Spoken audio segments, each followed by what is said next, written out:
नमस्कार students, welcome to the class. कभी आपने सोचा है कि एक छोटे से बच्चे का दिमाग वो आखिर काम कैसे करता है?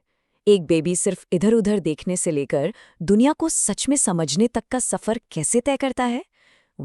आज हम इन्हीं सवालों के जवाब ढूंढेंगे और हमारे गाइड होंगे दो लेजेंड्स, जीन पियाजे और लेव विगित्स्की। और सुनिए, खास करके आपके लिए जो फ्यूचर काउंसलर्स बनने वाले हैं, ये इन्फॉर्मेशन एकदम गेम चेंजर हो सकती है। ओके, तो ये रहा हमारा आज का रोड मैप। हम शुरू करेंगे एक बहुत ही बेसिक सवाल से। थॉट यानी कि सोच आखिर है क्या? फिर हम जीन पियाजे के साथ एक बच्चे के माइंड की स्टेप बाय स्टेप जर्नी पर निकलेंगे। और एंड में हम बिल्कुल गियर शिफ्ट करेंगे और लेव विगोत्स्की का एक अलग नजरिया देखेंगे, जिनका ये मानना था कि हमारी सोच का असली राज तो हमारे सोशल कनेक्शंस में है। तो चलिए बिल्कुल शुरुआत से शुरू करते हैं। ये जो शब्द है कॉग्निशन, जिसे हम बार बार सुनते हैं, इसका आखिर मतलब क्या है? हमारी ability to learn, to solve problems, to remember, ये सब कहाँ से शुरू होता है? तो देखिए, कॉग्निशन शब्द लैटिन से आया है, कग्नोस्करे, जिसका सीधा सा मतलब है टू नो या टू रिकग्नाइज। इसको समझने का सबसे अच्छा तरीका है कि आप इसे अपने ब्रेन का ऑपरेटिंग सिस्टम समझ लें। ये सिर्फ फैक्ट्स याद करने के बारे में बिल्कुल नहीं है। ये उन सारे मेंटल प्रोसेसेस के बारे में है, परसेप्शन, मेमोरी, जजमेंट, जिनको यूज करके हम रॉ इन्फॉर्मेशन को एक्चुअल अंडरस्टैंडिंग में बदलते हैं। ये वो कोर इंजन है जिसे हम आज एक्सप्लोर करने वाले हैं। ओके, तो इस इंजन को ठीक से समझने के लिए हमें इस फील्ड के एक जायंट स्विस साइकोलॉजिस्ट जॉन पियाजे की तरफ देखना होगा। उन्होंने हमें एक इतना बेहतरीन फ्रेमवर्क दिया है जिससे हम समझ सकते हैं कि हम दुनिया की नॉलेज को लिटरली ईट दर ईट कैसे बनाते हैं। चलिए उनकी बेसिक कॉन्सेप्ट्स देखते हैं। पियाजे का पहला सबसे बड़ा आइडिया है स्कीमा। अब इसको समझने का सबसे आसान तरीका, इमेजिन कीजिए कि आपकी दिमाग में बहुत सारी फाइलिंग कैबिनेट्स हैं। पैदा होने के दिन से ही हम इन मेंटल फोल्डर्स को बनाना शुरू कर देते हैं ताकि इस पूरी दुनिया को सॉर्ट कर सकें, राइट? एक फोल्डर डॉग के लिए, एक फोल्डर बॉल के लिए, एक फोल्डर मम्मी के लिए, हर चीज़ ऑर्गेनाइज हो जाती है। लेकिन तब क्या होता है जब हमें कोई ऐसी नई चीज़ दिखती है जो हमारे किसी पुराने फोल्डर में ठीक से फिट नहीं हो रही है? वहाँ पर अडेप्टेशन का प्रोसेस काम आता है। पियाजे ने कहा कि हम कॉन्स्टेंटली अपनी इस मेंटल लाइब्रेरी को अपडेट करते रहते हैं, और ये हम दो तरीकों से करते हैं, असिमिलेशन और अकोमोडेशन। ओके, ये बहुत इंपॉर्टेंट है। असिमिलेशन तब होता है जब हम नई इन्फॉर्मेशन को किसी पुराने फोल्डर में फिट करने की कोशिश करते हैं। जैसे एक छोटा बच्चा पहली बार ट्रक देखता है, उसके 4 पहिए हैं, वो चलता है, तो वो पॉइंट करके चिल्लाता है, कार। क्यों? क्योंकि वो उसको अपने थिंग्स विद व्हील्स वाले फोल्डर में फिट कर रहा है। लेकिन फिर आता है अकोमोडेशन। ये तब होता है जब हमें रियलाइज होता है, एक मिनट, इसके लिए तो एक नया फोल्डर चाहिए। बच्चा सीखता है कि हाँ, कार और ट्रक सिमिलर है, लेकिन ट्रक की अपनी एक अलग कैटेगरी है। और बस ऐसे ही हमारी अंडरस्टैंडिंग कॉम्प्लेक्स से कॉम्प्लेक्स होती जाती है। ये प्रोसेसेस आखिर रियल लाइफ में काम कैसे करते हैं? पियाजे ने इसे स्टेजेस में मैप किया है, जो बिल्कुल जन्म से शुरू होते हैं। पहले 2 साल को उन्होंने सेंसरी मोटर स्टेज कहा है, और बिलीव मी, ये इनक्रेडिबल, बहुत तेजी से डिस्कवरी करने का टाइम होता है। इस स्टेज में आप बेबीज को एकदम प्योर एक्सप्लोरर्स की तरह इमेजिन कीजिए। वो दुनिया को पूरी तरह से अपने सेंसेस और अपने एक्शन से सीख रहे हैं। वो कॉज एंड इफेक्ट समझने लगते हैं। हे, अगर मैं इस रैटल को हिलाऊंगा तो इससे आवाज आएगी। सब कुछ बहुत हैंड्स ऑन होता है। लेकिन यहाँ का सबसे बड़ा, सबसे इंपॉर्टेंट माइलस्टोन है ऑब्जेक्ट परमानेंस डेवलप करना। ये वो मैजिकल मोमेंट है जब बच्चा आखिरकार समझ जाता है कि अगर आपने कोई खिलौना अपनी पीठ के पीछे छिपा भी लिया तो वो दुनिया से गायब नहीं हो गया है। It still exists. ये एक बहुत बड़ी छलांग है। चलिए अब हम आगे बढ़ते हैं टॉडलर्स की वाइल्ड, वंडरफुल और कभी-कभी थोड़ी खियोटिक दुनिया में, यानी 2 से 7 साल की उम्र तक। ये है प्री ऑपरेशनल स्टेज, और यहाँ पे इमेजिनेशन सच में आसमान में उड़ने लगती है। इस उम्र के बच्चे प्रिटेंड प्ले के मास्टर्स होते हैं ना। एक केला उनके लिए टेलीफोन बन जाता है, एक कार्डबोर्ड का डब्बा उनके लिए स्पेसशिप बन जाता है। उनकी दुनिया सिंबल से भरी होती है, लेकिन उनका लॉजिक अभी भी अंडर कंस्ट्रक्शन है। एक की ट्रेट है ईगोसेंट्रिज्म। इसका मतलब यह है कि उन्हें सच में लगता है कि हर कोई दुनिया को बिल्कुल उन्हीं की तरह देखता है। ये सेल्फिशनेस नहीं है, बस उनका दिमाग अभी ऐसे ही काम करता है। एक और बहुत बड़ी लिमिटेशन है इनएबिलिटी टू कंजर्व, जो उनकी सोच का एक बहुत ही इंटरेस्टिंग हिस्सा है जो हम अभी देखेंगे। तो इसे देखिए, ये क्लासिक कंजर्वेशन टेस्ट है। आप एक बच्चे को दो एक जैसे ग्लास में बराबर पानी दिखाते हैं। आप पूछते हैं, क्या ये बराबर है? वो कहता है हाँ। ओके। अब उसके सामने ही आप एक ग्लास का पानी एक लंबे पतले कंटेनर में डाल देते हैं और आप फिर से पूछते हैं, अब किसमें ज़्यादा पानी है? एक प्री ऑपरेशनल बच्चा ऑलमोस्ट हमेशा लंबे वाले ग्लास की तरफ इशारा करके कहेगा कि उसमें ज़्यादा पानी है। क्यों? क्योंकि उनका लॉजिक अपीयरेंस से धोखा खा जाता है। पानी ऊंचा दिख रहा है तो मतलब ज़्यादा ही होगा। वो अभी मेंटली ये नहीं समझ सकते कि क्वांटिटी तो चेंज हुई ही नहीं। और ये सिर्फ लिक्विड्स की बात नहीं है, यही लॉजिक बाकी चीज़ों पर भी अप्लाई होता है। अगर आप मिट्टी की एक गोल सी बॉल को चपटा करके एक पैनकेक जैसा बना दें, तो इस स्टेज का बच्चा सोचेगा कि अब ज़्यादा मिट्टी हो गई है। उनके लिए शेप बदलने का मतलब लिटरली अमाउंट का बदल जाना है। तो बड़ा सवाल ये है कि ये इलॉजिकल सोचने का तरीका आखिर बदलना कब शुरू होता है? चलिए अब अगले स्टेजेस पर चलते हैं जहां लॉजिक और एब्स्ट्रैक्ट थॉट आखिरकार सेंटर स्टेज ले लेते हैं। लगभग 7 से 11 साल की उम्र के बीच हम आते हैं कॉन्क्रीट ऑपरेशनल स्टेज में। यहाँ लॉजिक आखिरकार अपनी जगह पर आने लगता है। इस स्टेज का बच्चा वो वाटर ग्लास वाली प्रॉब्लम आसानी से सॉल्व कर लेता है, उसको समझ आ जाता है। लेकिन, और ये एक बहुत बड़ा लेकिन है, उनका लॉजिक अभी भी कॉन्क्रीट है। इसका मतलब है कि वो रियल, फिजिकल, हाथ में पकड़ी जा सकने वाली चीज़ों से जुड़ा है। वो असली एप्पल्स के साथ मैथ प्रॉब्लम सॉल्व कर सकते हैं, लेकिन एक प्योरली एब्स्ट्रैक्ट प्रॉब्लम में, जैसे अगर ए बी से बड़ा है, वहाँ वो स्ट्रगल करेंगे। और फिर आखिर में 11 साल के बाद हम आते हैं फॉर्मल ऑपरेशनल स्टेज में। यहाँ हम अडल्ट्स की तरह सोचना सीखते हैं। अब हम एब्स्ट्रैक्ट आइडियाज़ जैसे जस्टिस, प्यार या अलजेब्रा के साथ डील कर सकते हैं। और ये नई एबिलिटी अपने साथ क्लासिक टीनेज थिंकिंग भी लाती है। पहला, इमेजिनरी ऑडियंस, वो फीलिंग कि सब सब के सब आपके नाक पर निकले पिंपल को ही घूर रहे हैं।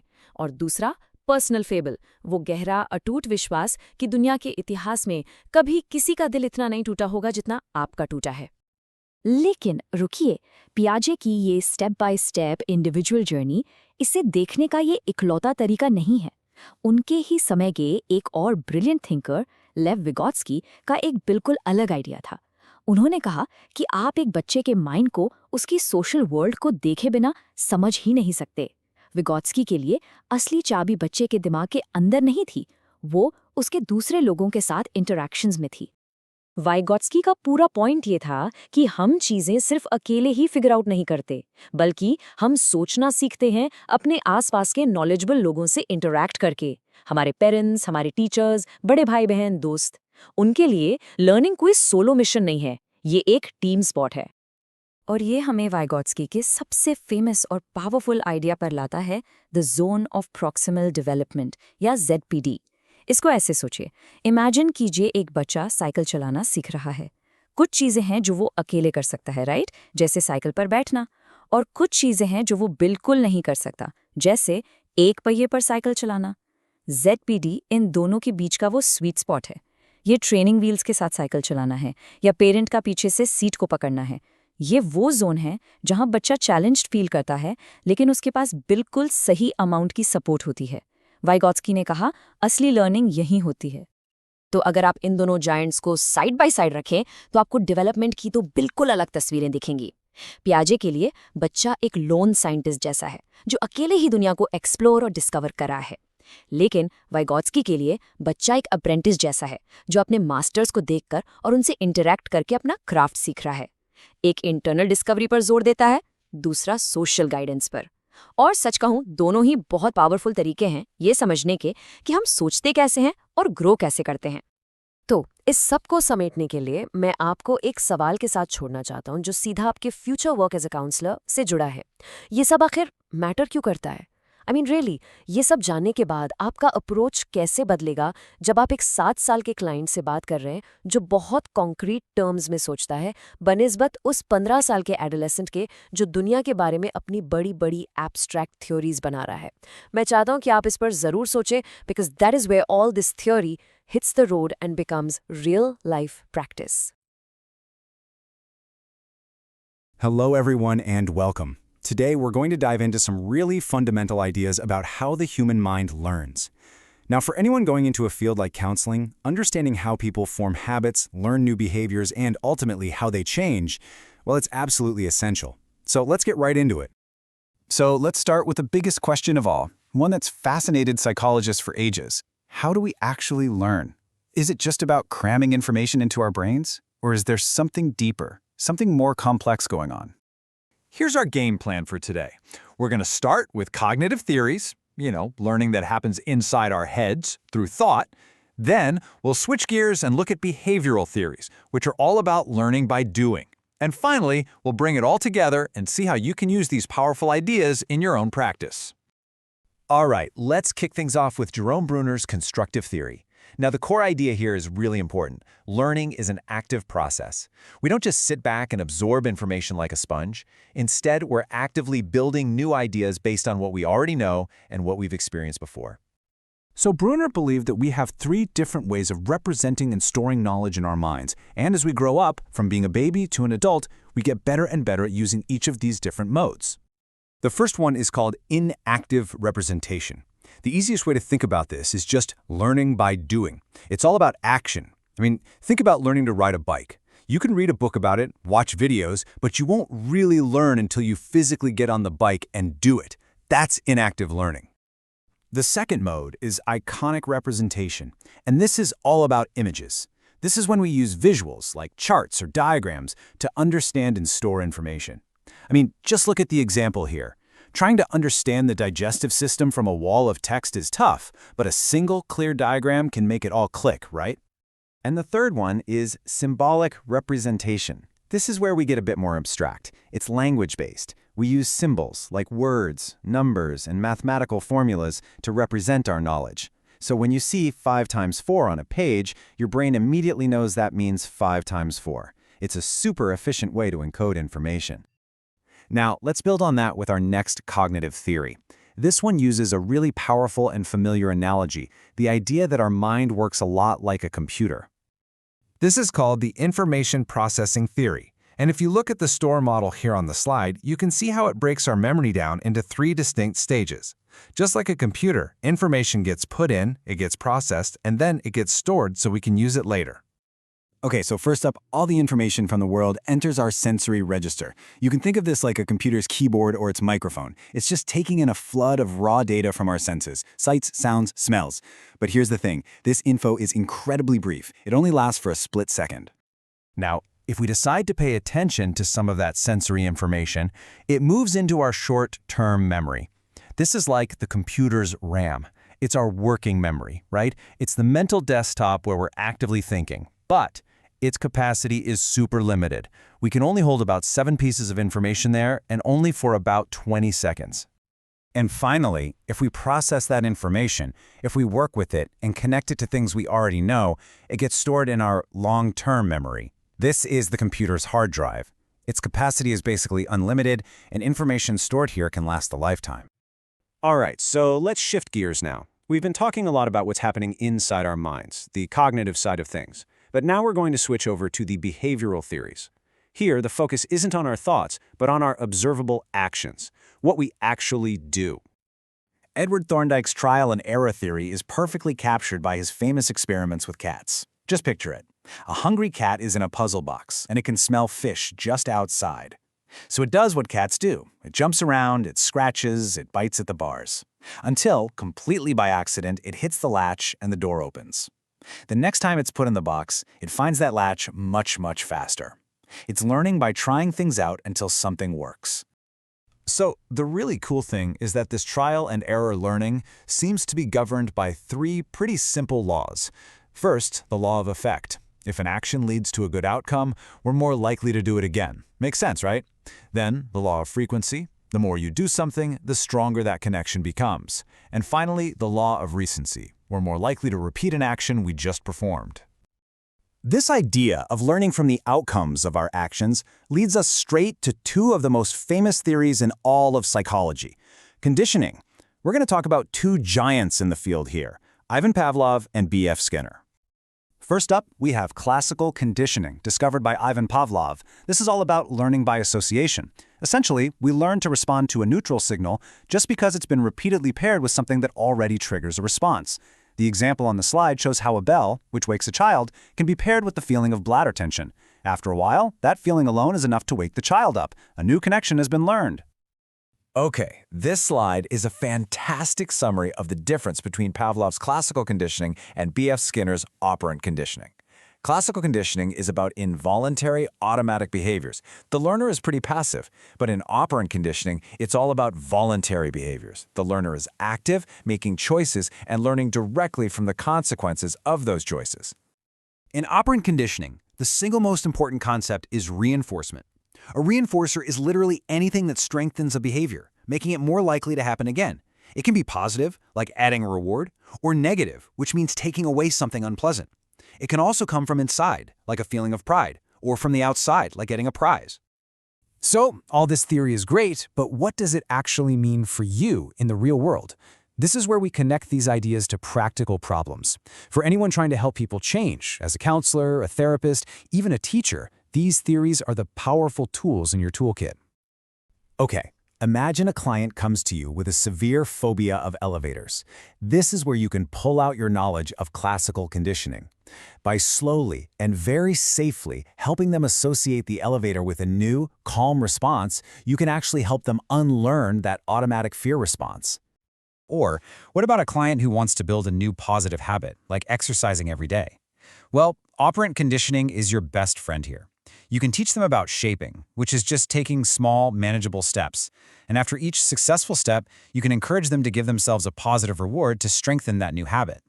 You see, at the end of the day, in a helping profession, you are a facilitator of change. And these theories, from Bruner to Skinner, they give you a solid framework, a map for understanding how people learn new skills, unlearn old habits, and adopt lasting positive changes in their lives. So, I'll leave you with this final question to think about. Of all these theories we've talked about today, the cognitive ones and the behavioral ones, which one do you find the most powerful for understanding why people do what they do? And why? It's a really fascinating question to consider. Thanks for watching. Welcome students, चलिए आपके PG diploma course का unit 4 part 3 शुरू करते हैं। आज हम कुछ ऐसी फाउंडेशनल थ्योरीज को आसान भाषा में समझेंगे जो आपकी फ्यूचर प्रैक्टिस के लिए बहुत ज़रूरी हैं। तो आइए एक बहुत ही बेसिक सवाल से शुरू करते हैं। एक ऐसा सवाल जो इंसान के बिहेवियर को समझने में हमारी मदद करता है। क्या आपने कभी सोचा है कि हम लाइफ में ज़्यादातर चीज़ें कैसे सीखते हैं? क्या हर चीज़ गलती कर करके यानी ट्रायल एंड एरर से सीखते हैं या फिर बस दूसरों को देखकर? ये रहा हमारा आज का रोड मैप। हम शुरू करेंगे कि हम दूसरों से देखकर कैसे सीखते हैं, फिर देखेंगे कि इसका थेरेपी में क्या यूज़ है, और उसके बाद हम इंटेलिजेंस के अलग अलग टाइप्स को समझेंगे। ओके, तो हमारा पहला टॉपिक एल्बर्ट बेंड्यूरा की सोशल लर्निंग थ्योरी। ये एक बहुत ही पावरफुल आइडिया है जो कहता है कि हम ज़्यादातर चीज़ें अपने आसपास की दुनिया और लोगों को ऑब्जर्व करके ही सीखते हैं। देखिए, बंदूरा ने खुद इस बात को कितनी ब्यूटीफुली एक्सप्लेन किया है। उनका कहना था कि अगर इंसान को हर चीज़ सिर्फ खुद करके उसके असर से सीखनी पड़ती तो सीखना एक बहुत ही थका देने वाला और मुश्किल काम हो जाता। सोच के देखिए। और ये पिक्चर इस कॉन्सेप्ट को बिल्कुल साफ दिखाती है। यहाँ एक बच्चा अपनी माँ के बिहेवियर को देख रहा है और उससे मॉडल कर रहा है, यानी इसकी नकल करके सीख रहा है। इसी को कहते हैं ऑब्जर्वेशनल लर्निंग, और इंसान की ज्यादातर लर्निंग ऐसे ही होती है। तो सबसे ज़रूरी बात यह है कि लर्निंग बिना किसी डायरेक्ट रीइंफोर्समेंट के भी हो सकती है, मतलब बिना किसी इनाम या सज़ा के। जब बच्चे अपने पेरेंट्स को खाना बनाते देखते हैं या टीचर को कोई प्रॉब्लम सॉल्व करते देखते हैं तो वो बस ध्यान देकर ही सीख जाते हैं। अच्छा, अब ये कोई जादू नहीं है। इसके पीछे एक प्रॉपर 4 स्टेप प्रोसेस है जिसका पूरा होना जरूरी है। सबसे पहले अटेंशन, आपको सच में ध्यान से देखना होगा। फिर रिटेंशन, जो देखा उसे याद भी रखना होगा। तीसरा है मोटर रिप्रोडक्शन, यानी आपके अंदर फिजिकली उस काम को करने की क्षमता होनी चाहिए। और आखिर में मोटिवेशन, उस काम को करने के लिए आपके पास कोई रीजन, कोई रीइंफोर्समेंट होना चाहिए। चलिए देखते हैं कि ये थ्योरी आगे जाकर प्रैक्टिकल थेरेप्यूटिक टेक्निक्स में कैसे बदलती है, ऐसी टेक्निक्स जो आप एज फ्यूचर काउंसलर्स अपनी प्रैक्टिस में इस्तेमाल करेंगे। सोशल लर्निंग थ्योरी का सबसे पावरफुल एप्लीकेशन है सेल्फ रेगुलेशन। इसका मतलब है अपने खुद के बिहेवियर को कंट्रोल करना, और ये आप जानते हैं मेंटल वेलबींग के लिए एकदम बेसिक और जरूरी चीज है। बंदूरा ने इसे 3 आसान स्टेप्स में तोड़ा है जिनके बेसिस पर सेल्फ कंट्रोल थेरेपी बनती है। पहला, सेल्फ ऑब्जर्वेशन, अपने बिहेवियर पर नजर रखिए, जैसे एक डायरी मेंटेन करके। दूसरा, जजमेंट, अपने बिहेवियर को सोशल स्टैंडर्ड्स या अपने खुद के स्टैंडर्ड से कंपेयर कीजिए। और तीसरा, सेल्फ रिस्पॉन्स, अगर आप स्टैंडर्ड पूरा करते हैं तो खुद को इनाम दीजिए और फेल होने पर कोई कॉन्सिक्वेंस तय कीजिए। हाँ, इसके लिए डिसिप्लिन चाहिए, पर यह एक बहुत पावरफुल फ्रेमवर्क है। और इन्हीं प्रिंसिपल्स से दो खास तरह की थेरेपीज निकलती हैं। एक है सेल्फ कंट्रोल थेरेपी, जिसमें इन सेल्फ रेगुलेशन टेक्निक्स का इस्तेमाल स्मोकिंग या ओवर ईटिंग जैसे इश्यूज के लिए होता है। और दूसरी है मॉडलिंग थेरेपी, जिसमें थेरेपिस्ट खुद क्लाइंट के सामने एक बेहतर सोल्यूशन को मॉडल करके यानी करके दिखाता है ताकि क्लाइंट उसे देखकर सीख सके। ठीक है, अब हम लर्निंग कैसे होती है इससे आगे बढ़ते हैं और एक बड़े सवाल को देखते हैं। इंटेलिजेंट होने का मतलब क्या है? क्या स्मार्ट होना सिर्फ एक ही तरह की चीज है? हावर्ड गार्डनर ने इस पुरानी सोच को चैलेंज किया कि इंटेलिजेंस एक ही चीज है जिसे हम आईक्यू टेस्ट से नाप सकते हैं। उनका तर्क था कि एक अच्छा सिंगर जरूरी नहीं कि एक अच्छा डांसर भी हो, क्योंकि दोनों अलग अलग तरह के स्मार्ट्स का इस्तेमाल करते हैं। उन्होंने कम से कम 8 अलग-अलग इंटेलिजेंसेस प्रपोज किए, बॉडी स्मार्ट से लेके पीपल स्मार्ट और म्यूजिक स्मार्ट तक। ये एक रेवोल्यूशनरी आइडिया था जो कहता है कि हम सबके पास एक यूनिक कॉग्निटिव प्रोफाइल है, अलग-अलग स्ट्रेंथ्स का एक स्पेशल ब्लेंड। और ये अलग अलग इंटेलिजेंसेस हम अपने आसपास हर जगह देख सकते हैं। आप विराट कोहली के बारे में सोचिए या श्रेया घोषाल के बारे में। दोनों अपनी अपनी फील्ड्स में ब्रिलियंट हैं, लेकिन उनकी कोर इंटेलिजेंसेस, विराट की बॉडी काइनेस्थेटिक और श्रेया की म्यूजिकल, बिल्कुल अलग हैं।